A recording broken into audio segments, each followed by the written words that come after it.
ഇന്ന് നമ്മുടെ ഇടയിൽ ഒരുപാട് പേരിൽ മിക്ക തരത്തിലുള്ള ജീവിതശൈലി രോഗങ്ങളും കൂടി വരികയാണ്. അതിനൊരു ബേസ് ആയിട്ടുള്ള ഒരു കാരണം എന്ന് പറഞ്ഞിട്ടുണ്ടെങ്കിൽ നമ്മുടെ അമിതവണ്ണമാണ്. അപ്പോൾ എന്താണ് ഈ അമിതവണ്ണം, അല്ലെങ്കിൽ നമുക്ക് അമിതവണ്ണമുള്ളവർക്ക് അത് എങ്ങനെ കുറയ്ക്കാം, ഒരു ഹെൽത്തി ആയിട്ട് എങ്ങനെ കുറയ്ക്കാം എന്നൊക്കെ നമുക്ക് ഈ വീഡിയോയിലൂടെ നോക്കാം. ഞാൻ ഡോക്ടർ പ്രിയ, കലോഞ്ചി ഡയറ്റിലെ മെഡിക്കൽ ഓഫീസറാണ്.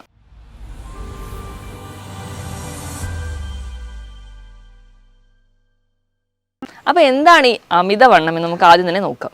അമിതവണ്ണം എന്ന് പറഞ്ഞാൽ നമുക്ക് നോർമലി എല്ലാവർക്കും അവരുടെ ഹൈറ്റിനനുസരിച്ച് വേണ്ട ഒരു വെയിറ്റ് ഉണ്ട്.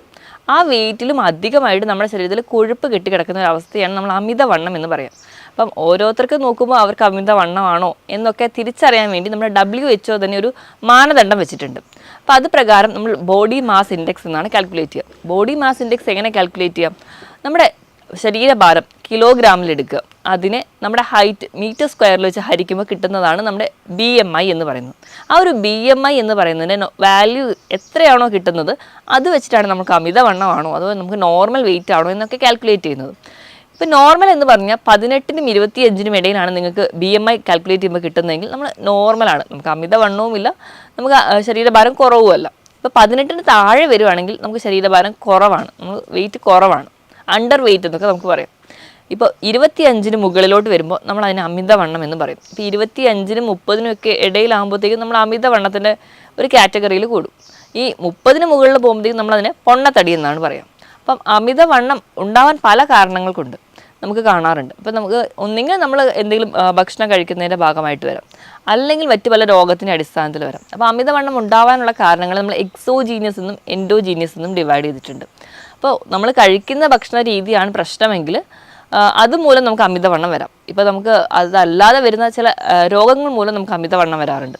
ഇപ്പം കൊളസ്ട്രോൾ കൂടിയ ആൾക്കാർക്കോ അല്ലെങ്കിൽ PCOD പോലെയുള്ള കണ്ടീഷൻസിലൊക്കെ നമുക്ക് അമിതവണ്ണം പറയാറുണ്ട്. തൈറോയ്ഡ് ഹോർമോണിൻ്റെ ഡിസ്ഫങ്ഷൻ ഉള്ളവർക്ക് ഇപ്പോൾ ഒരു PCODയുടെ കേസ് എടുക്കുമ്പം അമിതവണ്ണം PCOD എന്ന് പറഞ്ഞ ഒരു സൈക്കിൾ പോലെയാണ്. അമിതവണ്ണമുള്ളവർക്ക് PCOD ചാൻസ് ഉണ്ട്. അതുപോലെ തന്നെ PCOD വരുന്നതിൻ്റെ ഭാഗമായിട്ടും അമിതവണ്ണം വരുന്നവരും ഉണ്ട്. അപ്പോൾ ഇതൊരു സൈക്ലിക് പ്രോസസ്സാണ്. ഇപ്പോൾ ഇത് കൂടാതെ തന്നെ പാരമ്പര്യമായിട്ട് തന്നെ വണ്ണമുള്ളവർ, ഇപ്പോൾ നമ്മുടെ മാതാപിതാക്കൾക്കൊക്കെ വണ്ണം ഉണ്ടെങ്കിൽ അങ്ങനെ വണ്ണം വെക്കാറുള്ള ടെൻഡൻസി കൂടുതലാണ്. ഈ അമിതവണ്ണം എന്ന് പറയുമ്പോൾ നമുക്കൊരു സൗന്ദര്യ പ്രശ്നം മാത്രമായിട്ട് ഒതുങ്ങുന്നില്ല. ഒരുപാട് പേർക്ക് ആ ഒരു സൈഡിലാണ് കൂടുതൽ ടെൻഷനെങ്കിലും അതിനേക്കാളും ഏറ്റവും ഇമ്പോർട്ടൻ്റ് എന്ന് പറഞ്ഞാൽ ഇത് പല രോഗങ്ങൾക്കും കാരണമാവുന്നത്. അപ്പോൾ അമിതവണ്ണമുള്ള ഒരാൾക്ക് മുട്ടുവേദനയാണ് കാരണമെങ്കിൽ നമുക്ക് ആ മുട്ടുവേദനയെ എത്രത്തോളം ചികിത്സിച്ചിട്ട് യാതൊരു ഫലവും കിട്ടില്ല. അവരുടെ വെയിറ്റാണ് അവിടെ കൺട്രോൾ ചെയ്യേണ്ടത്. അമിതവണ്ണം ഉള്ളവർക്കാണ് ഇപ്പം മിക്ക ജീവിതശൈലി രോഗങ്ങളുണ്ടാവുക. ഇപ്പോൾ ഡയബറ്റീസ് ആയിക്കോട്ടെ, കൊളസ്ട്രോള്, അതോടൊപ്പം തന്നെ BP കൂടി കൂടുതലായിട്ട് കാണും. അപ്പോൾ ഇവരെ ഒരു കൂടുതലായിട്ട് നിൽക്കുമ്പോൾ, അതായത് അമിതവണ്ണത്തോടൊപ്പം ഈ 3 രോഗങ്ങൾ ചേർന്ന് നിൽക്കുമ്പോൾ നമ്മൾ അതിനെ മെറ്റബോളിക് സിൻഡ്രോം എന്ന് പറയും. ഈ ഒരു കണ്ടീഷനിലൊക്കെ വന്നിട്ടുണ്ടെങ്കിൽ നമുക്ക് നമ്മുടെ ലൈഫ് ഭയങ്കര ബുദ്ധിമുട്ടാവും. കാരണം പല രോഗങ്ങൾ പെട്ടെന്ന് വരികയും അത് നമ്മുടെ ഹാർട്ട് കംപ്ലയിൻസിനോ അല്ലെങ്കിൽ മറ്റ് പല കണ്ടീഷൻസിന് വരികയും അത് കോംപ്ലിക്കേറ്റഡ് സ്റ്റേജിലോട്ട് പോവുകയും ചെയ്യും. ഇത് കൂടാതെ തന്നെ നമുക്ക് PCOD പോലെയുള്ള കണ്ടീഷൻ, ഇപ്പോൾ PCOD എന്ന് പറയുന്നൊരു കണ്ടീഷൻ നമ്മൾ എടുക്കുകയാണെങ്കിൽ ആ ഒരു സ്ത്രീകളിൽ അതുമൂലം ഇൻഫെർട്ടിലിറ്റി പോലെയുള്ള കണ്ടീഷൻസിലോട്ട് പോകാറുണ്ട്. ഇനി വെരിക്കോസ് വെയിൻ പോലെയുള്ള കണ്ടീഷൻസ് വരുന്നുണ്ട്. വെരിക്കോസ് വെയിൻ ഉണ്ടാവാൻ ഇവിടെ പറഞ്ഞ പോലെ അമിതവണ്ണം വരുന്നു, അതുപോലെ വെയിൻസിനുണ്ടാകുന്ന കംപ്രഷൻ, അങ്ങനെ നമുക്ക് അതിൻ്റേതായ ബുദ്ധിമുട്ടുകളുണ്ട്. ഇത് കൂടാതെ തന്നെ ഈ അമിതവണ്ണം നമുക്ക് മെൻ്റലി ഭയങ്കര ഇറിറ്റേറ്റഡ് ആയിരിക്കും. അത് കുറച്ചുകൂടി ഇൻട്രോവേർട്ട് ആയി പോവുകയും ആ ഒരു ഡിപ്രഷൻ പോലെയുള്ള കണ്ടീഷൻസിലോട്ട് പോകും. അപ്പോൾ എല്ലാ രീതിയിലും നോക്കിക്കഴിഞ്ഞാലും അമിതവണ്ണം ഭയങ്കര ബുദ്ധിമുട്ട് തന്നെയാണ്. അപ്പോൾ നമ്മൾ ഇത് എങ്ങനെ കുറയ്ക്കണം, അതാണ് നമുക്ക് എല്ലാവർക്കും അറിയേണ്ട കാര്യം. അപ്പോൾ അമിതവണ്ണം നമ്മൾ എങ്ങനെ കുറയ്ക്കണം നോക്കിക്കഴിഞ്ഞാൽ നമ്മുടെ ഏറ്റവും ബേസിക് ആയിട്ട് വേണ്ടതെന്ന് വെച്ച് കഴിഞ്ഞാൽ ഒരു ഡോക്ടറുടെ അല്ലെങ്കിൽ ഒരു ഡയറ്റീഷ്യൻ്റെ കൺസൾട്ടേഷൻ എടുക്കുകയാണ് വേണ്ടത്.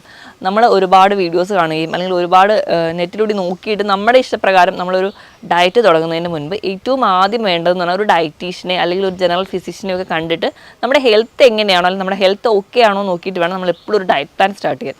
അപ്പോൾ അതിന് മുൻപായിട്ട് അപ്പോൾ നമ്മൾ എന്തൊരു ഡയറ്റ് എടുക്കുകയാണെങ്കിൽ അതിൻ്റെ മുൻപ് നമ്മുടെ നോർമൽ എല്ലാ വൈറ്റൽസും ഓക്കെ ആണോ നോക്കണം. നമ്മുടെ BP, നമ്മുടെ ഡയബറ്റീസിൻ്റെ ലെവൽ, അല്ലെങ്കിൽ നമുക്ക് ഷുഗർ ഉണ്ടോ, നമുക്ക് തൈറോയ്ഡ് പോലെ എന്തെങ്കിലും കണ്ടീഷൻസ് ഉണ്ടോ എന്നൊക്കെ നോക്കണം. കാരണം ഇങ്ങനെ എന്തെങ്കിലും രോഗങ്ങളുണ്ടെങ്കിൽ നമ്മൾ അത് ട്രീറ്റ് ചെയ്താൽ മാത്രമേ നമ്മുടെ വണ്ണം കുറയുള്ളൂ. ഇപ്പോൾ തൈറോയ്ഡ് ഹോർമോൺ ഡിസ്ഫങ്ഷൻ ഉള്ള ഒരാളാണെങ്കിൽ നമ്മൾ ഡയറ്റ് എടുത്തിട്ടുണ്ടെങ്കിൽ അവിടെ റിസൾട്ട് കിട്ടില്ല. അപ്പോൾ ആദ്യം നമ്മൾ ആ കണ്ടീഷൻ എന്താണെന്ന് നോക്കിയിട്ട് അതിനാദ്യം ട്രീറ്റ്മെൻറ്റ് എടുക്കണം. അതിനോടൊപ്പം തന്നെ നമ്മൾ ഡയറ്റ് എടുത്തു കഴിഞ്ഞാൽ കംപ്ലീറ്റ് ആയിട്ട് റിസൾട്ട് കിട്ടും. അപ്പോൾ മൊത്തത്തിലൊരു ഭക്ഷണം മാത്രം നിയന്ത്രിച്ചാൽ പോരാ, കൃത്യമായൊരു വ്യായാമം വേണം. നമ്മൾ എങ്ങനെയൊക്കെയെങ്കിലും നമ്മൾ കൃത്യമായ ഒരു സമയം കണ്ടെത്തണം വ്യായാമത്തിന് വേണ്ടിയിട്ട്. അപ്പം ആഴ്ചയിൽ ഒരു 5 ദിവസമെങ്കിലും ഒരു അരമണിക്കൂർ മുതൽ 3/4 മണിക്കൂർ വരെയെങ്കിലും ഏതെങ്കിലും തരത്തിൽ നമുക്ക് ഏത് തരത്തിലുള്ള വ്യായാമമാണെന്ന് നല്ലൊരു ഫിറ്റ്നസ്സോ സർട്ടിഫൈഡ് ആയിട്ടുള്ള ഫിറ്റ്നസ് ട്രെയിനറിൻ്റെ അടുത്തോ അല്ലെങ്കിൽ നമ്മുടെ ഒരു ഡോക്ടറെ അടുത്തോ കൺസൾട്ടൻറ്റിൻ്റെ അടുത്തോ ചോദിച്ചതിന് ശേഷം കൃത്യമായിട്ട് വ്യായാമം കൂടി ഉണ്ടെങ്കിൽ നമുക്ക് ഈസി ആയിട്ട് വെയിറ്റ് കുറയ്ക്കാൻ പറ്റും. ഇപ്പോൾ ഒരു 100 കിലോ ഉള്ള ഒരാൾക്കാണെങ്കിൽ ഒരു 65 കിലോ വരെയെങ്കിലുമൊക്കെ സുഖമായിട്ട് കുറയ്ക്കാൻ നമുക്ക് ഈ ഒരു ഡയറ്റിലൂടെ തന്നെ ചെയ്യാൻ പറ്റും. അപ്പോൾ നമ്മൾ ആദ്യം ഈ വൈറ്റൽസ് ഒക്കെ ചെക്ക് ചെയ്തു, എല്ലാം നോർമൽ ആണെന്ന് ഉറപ്പ് വരുത്തി കഴിഞ്ഞാൽ നമ്മുടെ ഫുഡ് ഹാബിറ്റ്സ് ഒക്കെ തന്നെ മാറ്റണം. അപ്പോൾ ഫുഡിൽ ഏറ്റവും ആദ്യം നമ്മൾ കട്ട് ചെയ്യാൻ പറയുക എപ്പോഴും ഒരു ഷുഗറിൻ്റെ ലെവൽ, അതുപോലെ തന്നെ ഉപ്പിൻ്റെ ലെവൽ. അപ്പോൾ നമ്മൾ കംപ്ലീറ്റ്ലി ഷുഗർ കുറയ്ക്കണം. ഷുഗർ കുറയ്ക്കുന്നതിനോടൊപ്പം തന്നെ അന്നജത്തിൻ്റെ അളവ് നല്ലപോലെ കുറയ്ക്കും. കംപ്ലീറ്റ്ലി അത് ഒഴിവാക്കാൻ പറ്റുകയാണെങ്കിൽ അത് ഏറ്റവും നല്ലത്. അപ്പോൾ അന്നജം എന്ന് പറഞ്ഞാൽ നമ്മൾ കഴിക്കുന്ന ചോറ്, ചപ്പാത്തി, ആട്ടയുടെ പ്രൊഡക്ട്സ്, അങ്ങനെ എല്ലാത്തിലും നമ്മൾ ഇപ്പോൾ കഴിക്കുന്ന ബ്രെഡ് ആയിക്കോട്ടെ, ബണ്ണായിക്കോട്ടെ, എല്ലാം കാർബോഹൈഡ്രേറ്റ് ആണ്. അപ്പോൾ അത് കംപ്ലീറ്റ്ലി കുറയ്ക്കുക. ഇനി അടുത്ത് നമ്മൾ ഫാറ്റിൻ്റെ അളവ് കുറയ്ക്കണം. നമ്മൾ എക്സസ് ആയിട്ട് കഴിക്കുന്ന ഫാറ്റ്, അതായത് ഒരുപാട് ഫ്രൈഡ് ഫുഡ് കഴിക്കുക, ഒരുപാട് ടിൻഡ് ഫുഡ് കഴിക്കുക, പ്രോസസ്ഡ് ഫുഡ് കഴിക്കുക. അപ്പോൾ മധുരം കുറയ്ക്കുക എന്ന് പറയുമ്പോൾ പഞ്ചസാര മാത്രമല്ല, ചായയിലോ കാപ്പിയിലോ പഞ്ചസാര കുടിക്കാതിരിക്കുക അല്ലെങ്കിൽ ആഡ് ചെയ്യാതിരിക്കുന്നവരാണെങ്കിൽ അത് മാത്രം അവോയ്ഡ് ചെയ്താൽ പോരാ. നമ്മൾ കഴിക്കുന്ന എല്ലാ ബേക്കറി ഐറ്റംസിലും മധുരം കുറച്ചുകൂടി ഇരട്ടിപ്പിക്കാൻ വേണ്ടിയിട്ട് ഫ്രക്ടോസ് ആണ് ആഡ് ചെയ്യുന്നത്. അത് നമ്മുടെ ഗ്ലൂക്കോസിനേക്കാളും അല്ലെങ്കിൽ നമ്മൾ നോർമൽ ഷുഗറിനേക്കാളും ഇരട്ടി ദോഷം ചെയ്യുന്നതാണ്. അപ്പോൾ ഹൈ ഫ്രക്ടോസ് കോൺ സിറപ്പാണ് മിക്ക വസ്തുക്കളിൽ ആഡ് ചെയ്യുന്നത്. അതുകൊണ്ടാണ് ഇന്ന് മറ്റ് പല ജീവിതശൈലി, ഇപ്പോൾ യൂറിക് ആസിഡിൻ്റെ പ്രശ്നങ്ങളായിക്കോട്ടെ, ഫ്രക്ടോസിൻ്റെ കൂടുതൽ ഉപയോഗം കൊണ്ടാണ് ഫാറ്റി ലിവർ പോലെയുള്ള കംപ്ലയിൻസ് ഒക്കെ ഉണ്ടാകുന്നത്. അപ്പോൾ അതൊക്കെ കൺട്രോൾഡ് ആവുക.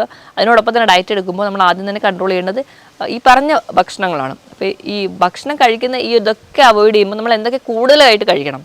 കൂടുതലായിട്ട് നമ്മൾ എപ്പോഴും പ്രോട്ടീൻസ് ചേർക്കുക. പ്രോട്ടീൻസ് ആണ് ഏറ്റവും നമുക്ക് വേണ്ടത്. നമ്മുടെ മസിൽ ബിൽഡ് ചെയ്യാനും നമുക്ക് വേണ്ട എനർജി.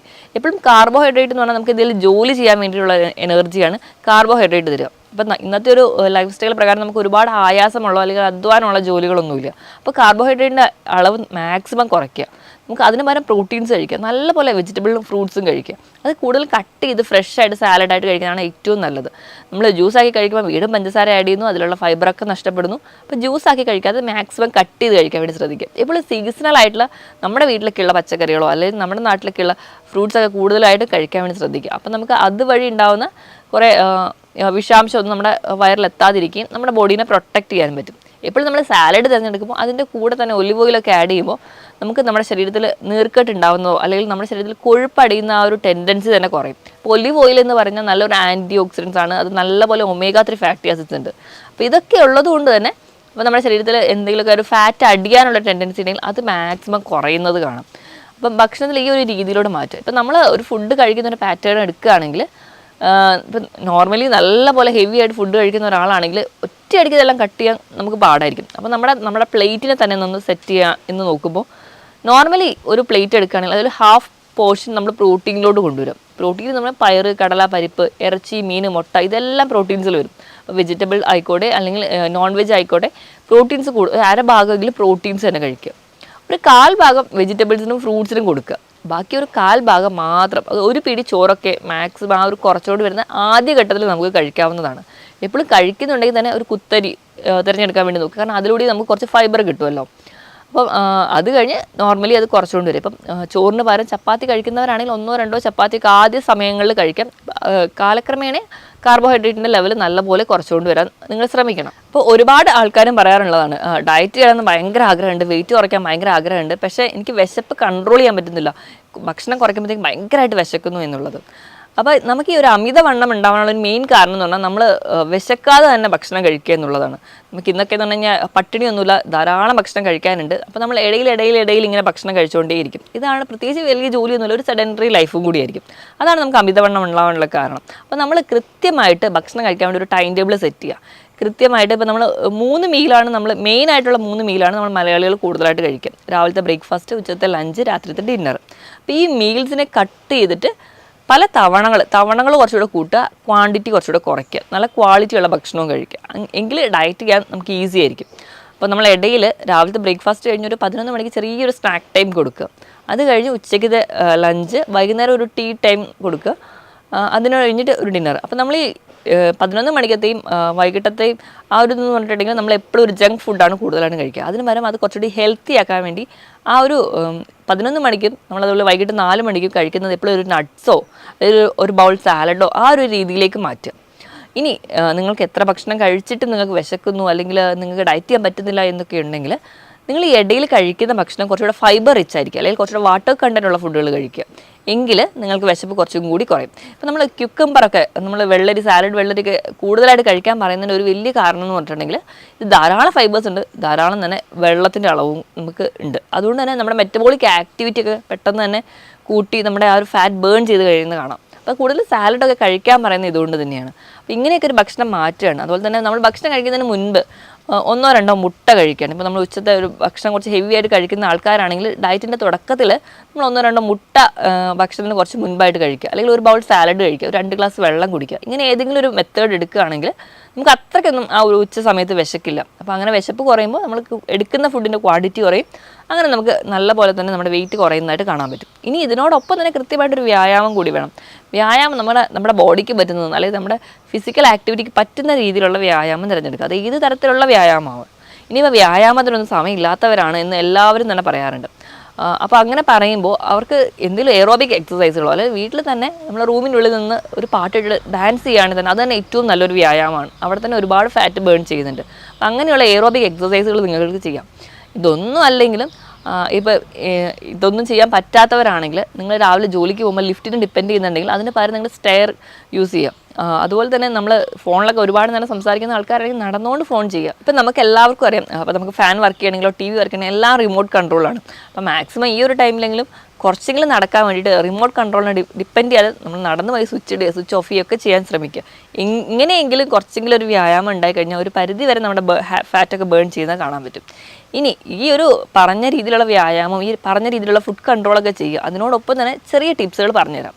അതിൽ ഒന്നാമത്തേതുണ്ടെങ്കിൽ ചെറുനാരങ്ങ ആണ് നമ്മൾ യൂസ് ചെയ്യുന്നത്. നമുക്ക് പെട്ടെന്നൊരു ഫംഗ്ഷൻ വരുമ്പോൾ വെയിറ്റ് കുറയ്ക്കാനൊക്കെ ആണെങ്കിൽ നമ്മുടെ ചെറുനാരങ്ങ ഭയങ്കര യൂസ്ഫുള്ളാണ്.